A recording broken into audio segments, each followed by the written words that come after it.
I welcome you all on behalf of SkillLink for today's webinar. And our topic today is FEA using Abacus. Two main topics, FEA and Abacus, which is, I think, clear from the name of the webinar. So let's start. So first start with introduction to FEA. Now the full form of FEA is finite element analysis. Three words says much about the process.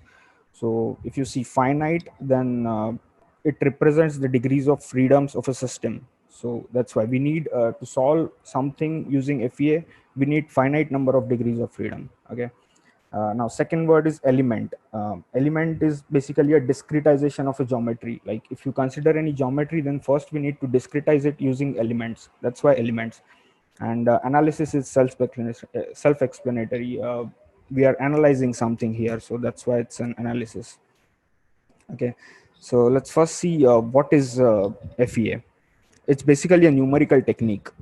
Now, analytical techniques give you exact solutions, but numerical techniques give you approximate solutions. So this is basically a numerical technique to find approximate solutions to boundary value problems. Boundary value problems is basically a differential equation with set of boundary conditions. So we need to solve a differential equation which has some boundary conditions. So that's what is FEA. Now let's see how we can do it. So basically, to solve something using FEA, we need to convert our model or some system into a specific format which FEA can solve. So for that, we need to divide a geometry into finite number of elements. So what we basically doing here is converting infinite number of degree of freedoms to finite number of degrees of freedom. So I'll give you a short example. If you can see this sphere, let's relate it to a football. So if you consider a football, there are infinite number of points on a football, and each point on a football has 3 degrees of freedom. If we consider only translational motion, so in x direction, y direction, and z direction, so infinite number of points into 3 degrees of freedom per point, then we have infinite degrees of freedom in this system. So to solve this system in FEA, first we need to convert this system into finite number of degrees of freedom. So if you see this figure, it is divided into a finite number of elements, and each element has 4 nodes. So we have basically finite number of nodes, and each node in the same way as point have 3 degrees of freedom, x, y, and z. So in this system we have finite number of degrees of freedom. So this we can solve using FEA. Now we will see where we can use this technique. So it is basically used for complicated geometries. Simple geometries you can solve easily using analytical methods. So there generally we don't use FEA. So FEA's main focus is solving complicated geometries. So, and why we use it, because their an analytical solution cannot be obtained there. So there we use FEA. So this is just a raw overview of FEA. As we move further, we will go into detail of these things. So now let's focus on some fundamental things of FEA. All the fundamental things or the key factors in FEA are included in this figure. So let's go step by step and see one by one what are these all critical things in FEA. So first is nodes. Whatever yellow dots you are seeing in this figure are nodes, and each node has uh, some degrees of freedom. Now if you consider only 2D space, then it has 2 degrees of freedom, x and y. If you consider three-dimensional space, then it will have 3 degrees of freedom. So these yellow dots are basically nodes. Then as we move further, there are elements, and elements can have different types, like 1D elements, 2D elements, and 3D elements. So these triangular shapes, 2 triangular shapes you can see in the figure, they are 2D elements. And this red bar you can see, that is a 1D element. And 3D elements is not included in this figure. I'll show that to you later. Okay, so these are elements. Then next comes boundary conditions. So this is a fundamental part of boundary value problem. Without boundary conditions, you cannot define a boundary value problem. So whatever green supports you are seeing here, they are boundary conditions. And it is very important in FEA to have boundary conditions to any system. Then there are loads. Loads you can apply in form of force, pressure, or temperature. This orange bar, which you can see here, the force is applied at this node. So this is a type of load. Okay, and then come the last thing is degree of freedom. So if you consider these nodes, each node has some degrees of freedom. Now for simplicity we will consider only 2D space, what you can see on the screen. So this node has x and y degree of freedom, this node has x and y. Similarly all nodes have x and y degrees of freedom. So if you count the nodes, there are 5 nodes. So for this system we have 10 degrees of freedom. At each node we have 2 degrees of freedom. Similarly, likewise we have for 5 nodes we have 10 degrees of freedom. Okay, so yeah, then briefly we can see types of analysis which we can do using FEA. So there are multiple types of analysis. FEA provides you a wide range of analysis which you can do using this technique.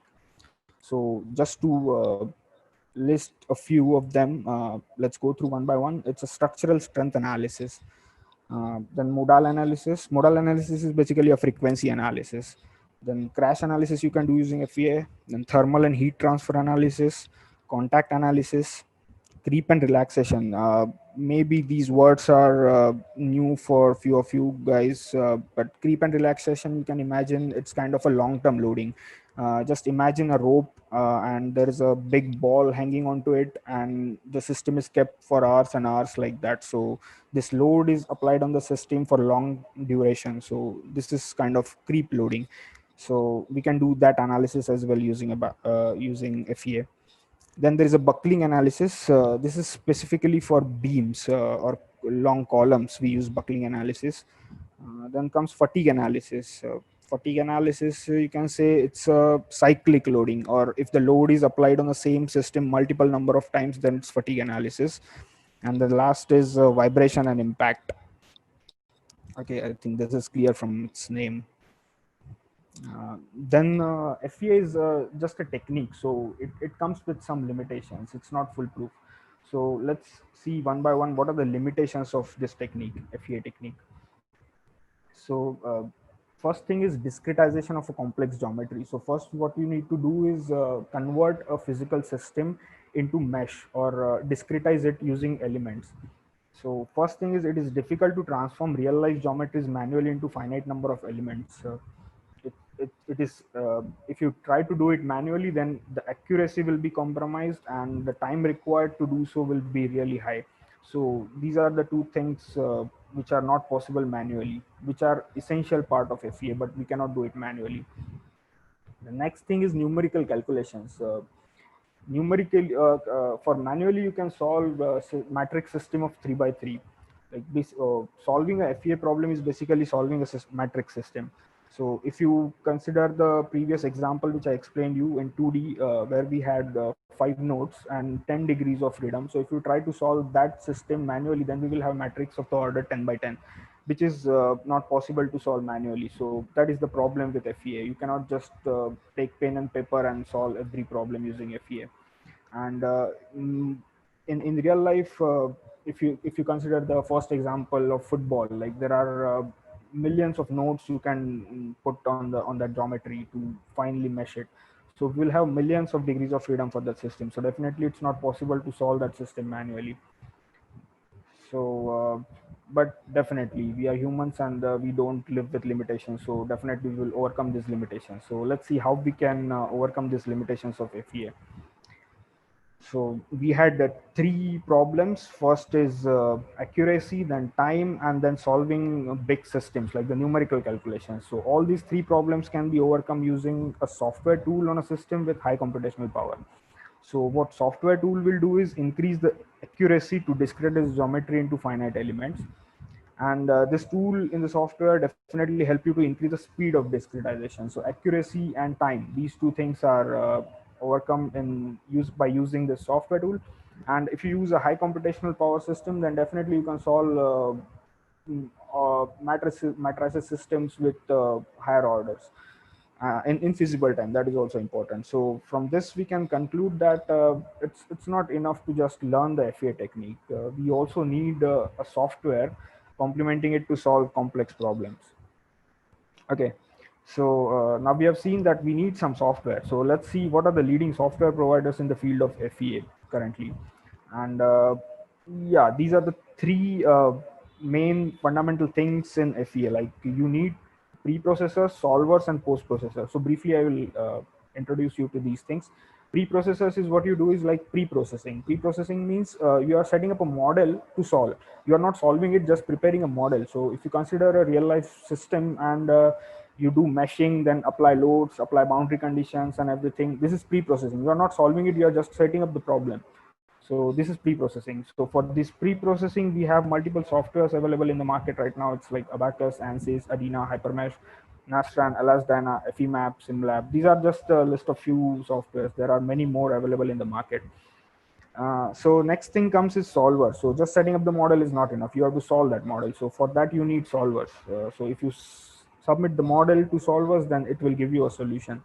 So similarly, just like preprocessors, we have multiple solvers available in the market, like Abacus, Ansys, Adina, Nastran, LSDyna, Radios, OptiStruct, FEIT, like that. And after solving the system, that is also not just enough to solve the system. We need to conclude something concrete from out of it. We need to give some results. So for that, we need post-processing tools. So these are some post-processors available in the market right now, like Abacus, Ansys, Adina, Hyperview, Hypergraph, FEMAP, Nastran, and LSDyna. Okay. So if you see these lists, there are few names which are common in all of these three, like Abacus, Ansys, or Adina. So these are the softwares which provide all three things on a single platform. So generally companies or you can say simulation companies prefer these kind of softwares because on a single platform you get all three things like preprocessors, solvers, and post-processors. So generally companies prefer this. So let's focus on Abacus here. Like Abacus also provides preprocessors, solvers, and post processors on a single platform. So from here on, our focus will be on Abacus. Okay. So I think till this point, everything is clear. Let's move ahead. Now see how this Abacus came from. Where this Abacus came from. So basically. Dassault System is the name of a company. It is a leading software solution provider for design softwares, and yeah, so it has multiple platforms in it, like Katia, SolidWorks, Exalid, and many more. Katia is basically shell modeling. SolidWorks provides 3D modeling, and Exalid is for data analysis and artificial intelligence. Like these three, there are many more platforms available in this Dassault Systems. Dassault System is a company. These are platforms. So, like these platforms, there is one more platform called Simulia. It is a simulation platform, and our focus definitely will be this because we need to do FEA using simulation software. So this is the most important thing for us. Simulia. This is a platform of Dassault System. Now let's see. So let's learn some more things about Simulia. This is a platform, and it provides different tools. So let's see what are the tools provided by Simulia. First is Abacus. Definitely it's a strength analysis tool, and we will look into detail about this in next slides. Okay, let's see a few more tools which are provided by Simulia. It's one is Simpack. It is used for multi-body dynamics. Then next is Eyesight. It's used for workflow optimization. Then we have FESafe. It's for fatigue analysis, and Tosca. It's for design optimization. Now, this fatigue analysis you can do using Abacus, but there are a few limitations to solve these kind of problems using Abacus. That's why Simulia is providing a separate platform or a separate tool to do fatigue analysis. All other kind of strength analysis we can do in Abacus. Okay, so this is just an overview, like where Abacus came from. This Dassault System is a company. Now it provides multiple platforms, out of which the Simulia is a simulation platform, and the Simulia provides multiple tools, out of which Abacus is one tool which we'll use further. Okay. So now let's see what is the market of Abacus. Now, definitely considering the capabilities of Abacus, it has a wide range of customers, and the market is really big for Abacus. So first example is aerospace and defense. So if you see this turbine blade of this aircraft, it is analyzed using Abacus. So similarly, each and every component of an aeroplane can be analyzed using Abacus. So this is one of the major customers of Abacus, aerospace and defense industry. The next is transportation and mobility. So just like aeroplane, each and every component of an automobile can be analyzed using Abacus. And this is the biggest customer of Abacus, automobile industry. Uh, okay, the next is industrial equipment. Just like these two, in industry we have big machineries, and every component of that machinery can be analyzed using Abacus. Okay, the next is energy and materials. This is also an upcoming field where Abacus is used for material development, and for all the equipments which are used to generate energy, we can simulate those machineries or components using Abacus. Then the next thing is construction business. You cannot just design some bridge and just construct it. First, you need to simulate that. So you need to define some boundary conditions and apply some loads and real life situations, and then try to simulate the bridge and see if it passes all the simulation tests and everything. So for that, you need to simulate it, and for that you can use Abacus. So construction industry is also one of the biggest industry which is using Abacus for the simulations. And the last is marine and offshore. So just like aeroplanes and cars, we have ships. So ships also use Abacus to simulate their components and different boundary conditions and loading conditions. Now we have special loading conditions, like it has water contact and many more things to consider. So all these things you can consider in Abacus and simulate those things. Okay. Now we'll see what is the importance of simulation in the industry. Why do we need simulation in industry? Okay, so before going to that, first see what was the traditional design method, or what was the process flow if we consider a traditional design. So first someone makes a concept on paper, then they make a design out of it, then from the design they make a prototype, then test the prototype. If the testing is successful, then we go for production. If the testing is not successful, then redesign it, then make another prototype, test it again, redesign, design, prototype, test. So this loop, if you consider, it's really time consuming, and the cost involved in this process is really high. So now let's see how our simulation approach can overcome this problem in design process flow. So if you see the simulation driven design, the first two things are same. Like we make a concept, we make a design out of it, but instead of making a prototype, now we will make a virtual model out of it. And then instead of doing a test, actual physical test, we will do a simulations on it. So now if the simulations are okay, then we can go for production. If the simulation is not okay, then we can redesign it, then again make a virtual model, make simulations, and this loop can continue.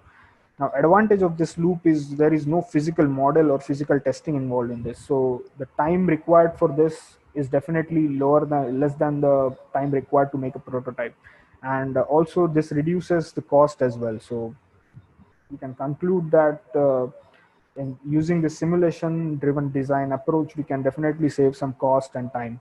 So that's why this is the main reason why simulation is now an integral part of every industry. Every industry uses simulations in their design process. Now let's go through some current trends which are there in the field. So first is digital twin. Uh, Now, what is a digital twin means? It's basically a virtual model of a component, system, or a process. So, if you see this figure, this is basically a turbine. So, this is an actual turbine, and this is its digital twin. Now, what is the difference between basic simulations or conventional simulations and digital twin? In conventional simulations, we used to simulate some components or some components with boundary condition and loading on it, and we try to simulate those. But in digital twin, we make a complete system, like this, like turbine. In conventional simulation, we can simulate the blades of the turbine or the mounting of the turbine or housing or motor, like that. But in digital twin, we will simulate a complete turbine, like whatever outcome we are getting in the actual turbine, we'll get it from a digital twin. So that's why it's different from conventional simulations. So advantages of it is like real-time analysis. So whatever output you will get from the actual turbine, you will get it the same output from a digital twin. Now definitely no physical prototypes are required to do this, so again cost saving and time saving. And another thing, so time and cost saving in the design process. So this is an upcoming field. People are trying to do some digital twin. Some people are getting success, some are still trying. So it's very complicated to model a complete system and simulate it. So, and your system or the virtual system should perform exactly as a physical system. So that to match the accuracy of the physical system, it's really complicated. And yeah, it's an upcoming field, so everyone is trying their hands on this. So yep. And next is Industry 4.0. Now, this is another upcoming field. This is basically a fourth revolution, industrial revolution. So, if you go in past and see, the first revolution happened when the steam engines were there, or steam engines were invented. The second industrial revolution was there when the electrical motors and electrical systems were there, came into picture. And the third industrial revolution was there when computers came into picture. So after these three, now we are looking forward for Industry 4.0, which is fourth industrial revolution, and we can expect it maybe in next 10 or 15 years. Okay, so let's see, what is Industry 4.0. It refers to a new phase in industrial revolution that focuses heavily on interconnectivity, automation, machine learning, and real-time data. So main focus of Industry 4.0 is interconnectivity and flexibility. So if you see the figure, everything is interconnected. So you can control each and every machine or anything in the system with your mobile or laptop or something like that. So everything is connected wirelessly through internet. Okay, and in this, the speciality is the product is linked with the machine. So products give the instruction how it should be manufactured. So this is the speciality of Industry 4.0. And there are many more things in Industry 4.0. If you are really interested, then you can just search about it and get in detail knowledge about this. It's a really interesting topic nowadays. Okay, now the main point is why we included this in this presentation. So there are 9 pillars of Industry 4.0. So if you see those 9 pillars, like 9 pillars means these are the prerequisite or most important things which are required for Industry 4.0. Without this, Industry 4.0 is not possible. So first is augmented reality, then system integration, cloud computing, big data handling, then IoT. IoT is basically Internet of Things. Then 3D printing, cyber security, autonomous robotics, and the last one, but most important for us, is simulation. So simulation is included in Industry 4.0 as one of its pillars. So so you can see like Industry 4.0 is not possible without simulation. So yeah. Okay, the next current trend in the market nowadays is composite materials. Okay, so what you can do in composite material is basically modeling a composite material. So if you imagine any composite material, you can imagine some layers and fibers and some reinforcement material and like that. So this modeling of composite material you can do in Abaqus. Now composite layer definition. So there are multiple layers involved in a composite material. So designing these layers in Abaqus is also really a interesting topic. Now development of micromechanical material model. So this micromechanical material model which will tell you how the material will behave if the load is applied on it. Okay, so developing this micromechanical model is also important.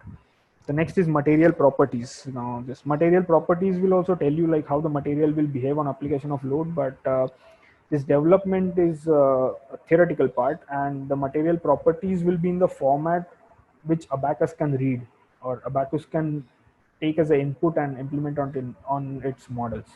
Okay, so that is the difference between these two. And then accurate failure evaluation. So if you consider any standard material like steel or something, then you can easily predict the failure evaluation criteria. Like we can say if we have a crack in steel, then it's failed, or if the yield strength of the material is reached, then the material is failed. But in composite material, to predict the accurate failure evaluation is really difficult. Like in this thing, we don't have like yield strength or something like that.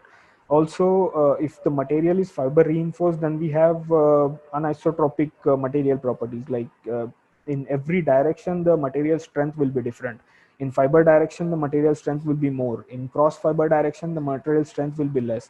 So predicting the accurate failure evaluation criteria for that material is really difficult. So definitely people are working on it, because composite material is largely used in the industry, or many components. So if we are trying to simulate those components, then we need to have material properties defined in a format of abacus, or which the abacus can read.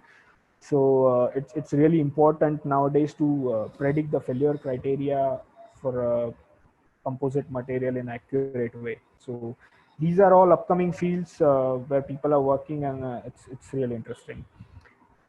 Okay, so now let's move forward, and let's see what are the job opportunities available in the field of abacus, or overall simulations. Okay, so now we already seen why simulation is really important in the industry. uh, it's an integral part of every industry now. So simulation department is also an integral part of every industry.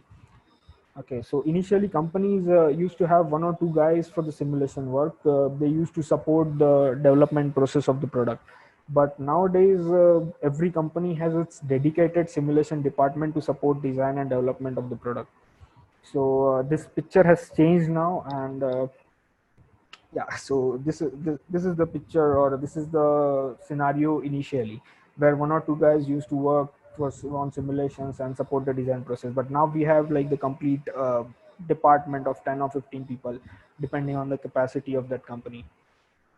So what are the okay, so in OEMs, there is a possibility that definitely there will be a simulation department to support its design department. Also, apart from OEMs, we have suppliers like tier one supplier, tier two supplier, which provide a component or the complete assembly to OEMs. So there also we have dedicated simulation departments. And apart from these two, nowadays the trend is coming out that we have companies which only provide a service, simulation service. So basically they are service providers, and they do only simulation. So they take projects from different OEMs or different suppliers, and then they just simulate the things and give the results to these companies. So this is a new addition to the list. Okay. Now, in these jobs, what kind of roles you can expect? That I'll tell you shortly. So, first entry level jobs are like meshing engineer or FE analyst. So, meshing engineer basically works on pre-processing, and FE analyst works on all three, but at a very basic level. Okay. So the next is middle level. So here we have simulation engineers, simulation software developers, and simulation consultants. So now these consultants come from these consultation services. So they are quite experts in FEM, and they can provide a lot of expertise to your department. And we have simulation engineer and simulation software developer. Software developer means like abacus. So in Dassault systems, we have system software developers which work on developing a software which will be used for simulations by OEMs and other simulation suppliers. Okay, so these roles are also there in the market right now. And the top level we have like HOD, head of the department in simulation. Now as you have seen, there are dedicated departments in every company, so every department has its head. So this is a top level position where you will head a complete simulation department. And then we have FEA experts. So these are mainly located, oh sorry, so these are mainly available at simulation service providers. Okay. And then there is a project head. in OEMs, we generally have a concept called a project head, which who will completely look after a project, and in that definitely simulation is one department, so he has to closely monitor that thing as well. Okay, I think the names are pretty clear and you can guess the roles out of these names. Next thing is how to get into simulation. The most important thing, like we have seen everything about simulation, but we don't know how to get into it. So I'll just briefly introduce you like how we can touch this field. Okay, so if you are a bachelor student or currently studying or a student, then you can have a knowledge about solid mechanics, heat transfer, mathematics, and programming. Now, these four things are, I'll say, fundamental of simulations, because you need some theoretical knowledge of these subjects to understand the system, and then do post processing. Like from the results, you need to conclude something concrete. So for that, you need a basic knowledge of that subject. Also, mathematics will help you to understand the background mathematics, what is happening in the software, and similarly programming will help you to understand it, and if you want to implement some of your own codes, or you want to make some additional tools or plugins in that software, then you can do it using your programming skills. The next thing is you can do is academic projects, theses, and internships. So definitely you will get some in-depth knowledge if you try your hands on these kind of things like projects, theses, and internships. Okay, then definitely apart from these subjects, you should have a basic fundamental knowledge of FEA. And I think mostly all the universities now offering these kind of subjects like basic things of FEA. So at least they introduce you to this subject.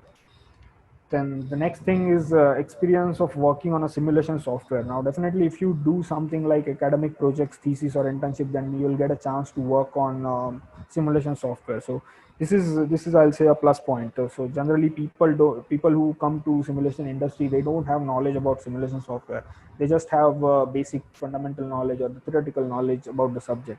But if you have this simulation software knowledge, then definitely you will be preferred in the industry. And last but not the least, get familiar with the material modeling.